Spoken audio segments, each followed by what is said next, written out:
What's up, guys? Grimsy42, and I've got kind of a plethora of pickups to talk about today. A whole bunch of weird stuff, so I'll just jump right in.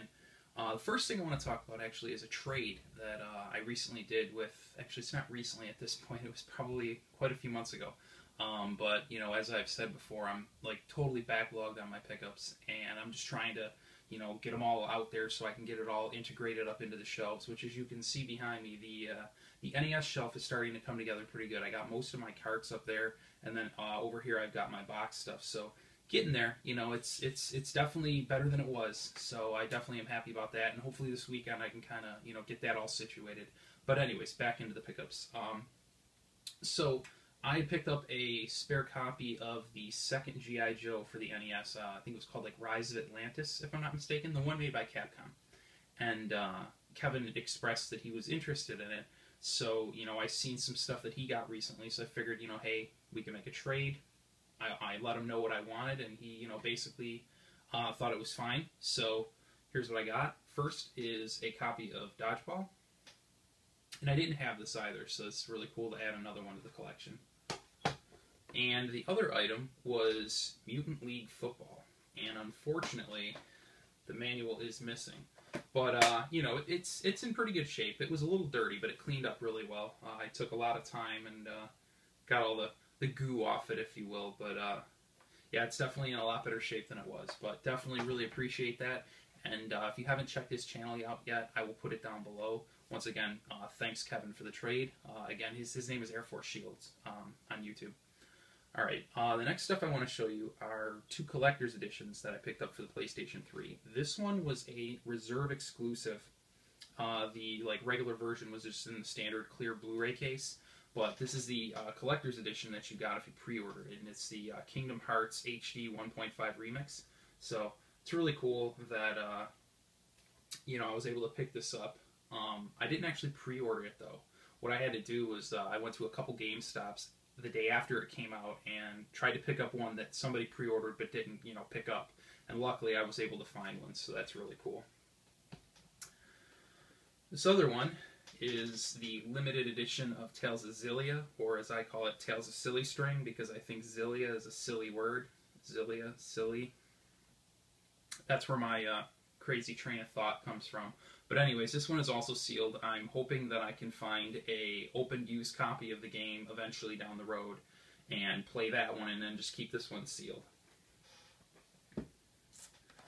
Okay, this next thing I picked up, believe it or not, is a TurboGrafx-16 game. And I found this browsing eBay just randomly for TurboGrafx stuff, which, as you guys know, is usually very expensive. It is a pretty common game. I believe it actually came with the system at some point. The good news is, though, is that it's in fantastic condition, and I got this for $6 shipped, so I really couldn't turn it down. It's Keith Courage, and it's even got the comic, and if you can see, like, the Who card is just in fantastic condition. You know, I mean, I actually already have this game, but just this thing was, I mean, you can see the shine, the reflection. It was in just such good shape that I just couldn't pass it up. You know, it was just, like, near mint. You know, and then that way I would have an extra TurboGrafx game to trade, you know, whichever version I decide to keep. Mine's in pretty good shape, too, so I'll have to kind of look them over and, you know, maybe swap a piece or something, but it's awesome to have that extra. Okay, I got one more pickup before, I guess, the big pickup, you will, and it's not necessarily like Little Samson or something like that. It was just a large pickup. I got a multitude of things in one package. So this one here I actually wound up picking up at a local flea market. It was only $5, and for $5 I just couldn't pass up, especially in the condition it's in. It's Mighty Morphin Power Rangers, and this thing is in such good shape. It still even has a styrofoam in it, so again, for $5 I just couldn't pass it up. You don't see Sega CD games in that kind of condition, especially in the wild. But speaking of Sega CD, my last pickup is like 11 more Sega CD games. I had a little fix where I was trying to get my Sega CD collection up because my Sega CD collection and Saturn collection, you know, they're kind of lacking. They're difficult to find, and it's not the largest collection in the world. So, you know, I was just trying to see what I could do to kind of, you know, fill it out a little bit. I wasn't looking for games like, you know, Pop Mail or, you know, crazy expensive things like that. I was just kind of looking for some average titles to kind of, you know, fill the shelf a little bit. and then I would start, you know, headhunting the higher up titles. But without further ado, let me go ahead and show you. I actually wound up getting all of these for 65 shipped, which I think was a pretty good deal. A couple of these are really good titles, and with the exception of like one or two, they're all in really good shape too. So the first one is Bram Stoker's Dracula. Next is San Diego Zoo Presents The Animals. I think this is one of those, pretty much just like a movie game. You pretty much just watch and maybe click a button every now and again. Sega CD was notorious for those. A lot of their games were pretty much just interactive movies. You know, they would give you an option to like quick time push a button or something, but I still thought it was pretty cool back then. I mean, like, you were convinced that you were playing TV, so I thought it was cool. This next one I was really happy to get. Unfortunately, the case is a bit damaged, but I could always swap that out. It's Amazing Spider-Man versus the Kingpin, and it looks like it's in really good shape, but if you see there, it's got this weird, like, melting, burning, I don't know what it is. But anyways, what can I do?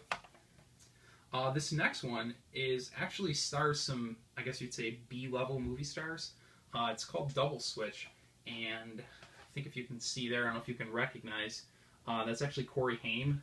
He was in The Lost Boys, and he was in a couple other movies with Corey Feldman. He recently passed away, unfortunately. Not super recent. It was probably a couple years ago, but you know, he's a decent actor in his time. He was really big in the 80s and maybe like the early 90s, so it's cool to see him appear in a video game. You know, I had no idea, so...